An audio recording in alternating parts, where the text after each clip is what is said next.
नमस्कार दोस्तों, इस वीडियो को लाइक करें, हमारे चैनल को सब्सक्राइब करें, इस घंटी के आइकन को दबाएं और सेलेक्ट करें हमारे सभी वीडियो सबसे पहले देखने के लिए।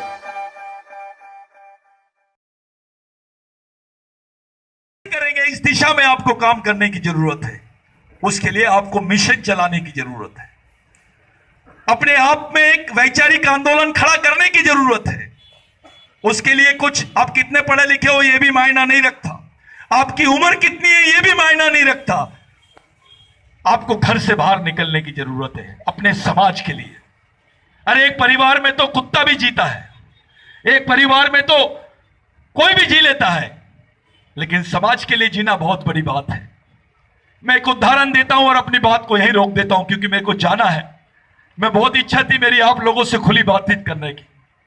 मैं एक उदाहरण देता हूं कि आदिवासी आश्रम स्कूल में अगर आदिवासी बच्चा मर जाता है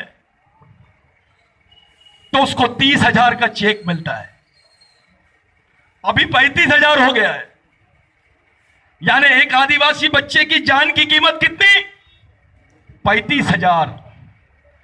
लेकिन एक गाय मर जाती है, उसके बदले में 65,000 मिलते हैं। गाय का इंश्योरेंस कितने का? 65,000 का। आदिवासी बच्चे का इंश्योरेंस कितने का? 35,000। यानी आपकी इस व्यवस्था में जानवर से भी कम वैल्यू हो गई है। ये लोगों ने हमारा जो मूल्यांकन है जीवन का, वो जानवर से भी कम कर दिया है।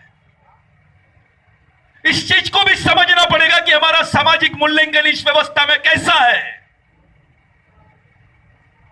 2 बच्चियों का रेप होता है, पूरे देश में गूंज जाती है बात।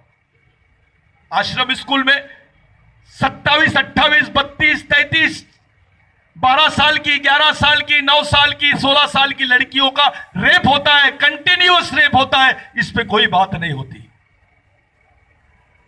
आपके बेईमान नेता भी इस पे कोई बात नहीं करते हैं। इस पर भी, इस विषय पे चर्चा भी नहीं करते। विधानसभा में, लोकसभा में कहीं बात नहीं करना चाहते। कोई पेपर में भी नहीं आता आपके बारे में। आप देखिए क्या हालत है आपकी। इस देश में मुसलमान लड़की बंदूक नहीं उठाती, इस देश में ब्राह्मण लड़की बंदूक नहीं उठाती, इस देश में क्रिश्चियन लड़की बंदूक नहीं उठाती, इस देश में कोई सिख लड़की बंदूक नहीं उठाती। लेकिन ऐसा माना जा रहा है कि आदिवासी लड़की बंदूक उठाती है, वो नक्सलवादी है। जो इस देश के मालिक है वो ही देशद्रोही बन गए हैं।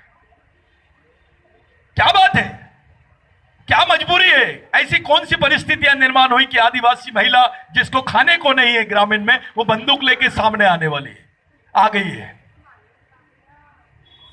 कोई उच्च वर्णीय होती है तो आतंकवादी घोषित करने के बाद भी उसको पार्लियामेंट का मेंबर बना दिया जाता है इस देश में।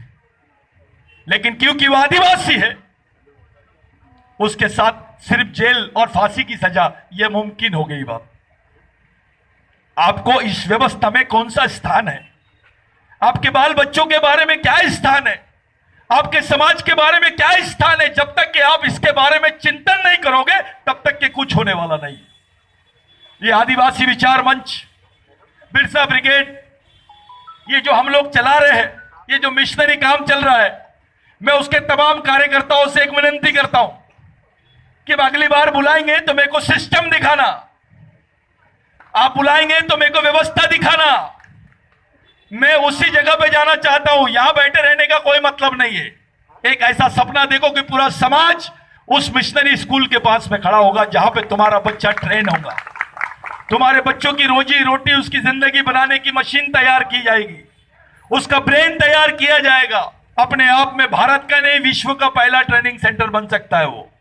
ये चुनौती आपको है, ये मौका आपको मिला है, इसका फायदा उठाइए। आप इस चीज की ग्रेविटी को समझो, इसके ग्रेवियंस को समझो, इसके इंपॉर्टेंस को समझो, इसके महत्व को समझो।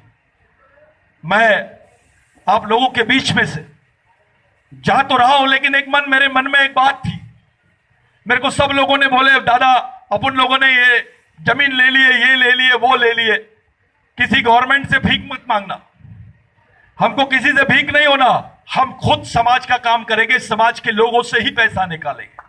हमारे ही लोगों से लाए गए। चाहे रिक्शा चलाने वाला मजदूर होगा, 5 रुपए देगा, 2 रुपए देगा, वो हमारे काम का है, क्योंकि ये समाज की नींव डाल रहे हैं आप, एक नींव रख रहे हैं, बुनियाद रख रहे हैं आप। इसको जातिवाद, व्यक्तिवाद, पार्टीवाद और क्षेत्रवाद से दूर रखते हुए केवल समाज और समाजवाद पे केंद्रित करो। मेरी आप लोगों से विनंती है, जितने पढ़े लिखे लोग हैं, जितने अधिकारी है, कर्मचारी है, विद्यार्थी है, आप लोगों से विनंती है कि सीरियसली, गंभीरता से इस प्रकल्प की तरफ विचार करो। अपने संगठन को मजबूत करो, अपनी सामाजिक ताकत को मजबूत करो, अपने आने वाली पीढ़ी के भविष्य के बारे में विचार करो कि हम जिंदा कैसे रहेंगे। पूरे मध्य प्रदेश से, तेलंगाना से, छत्तीसगढ़ से, बंबई के आसपास में लोग काम करने आए हैं। ये वो लोग हैं जो आदिवासी है, तुम्हारे ही खून के लोग हैं। इनके साथ क्या होता है, 200 रुपए मजदूरी से लाते हैं इनको और इनके हाथ में 100 रुपए टिकाते हैं।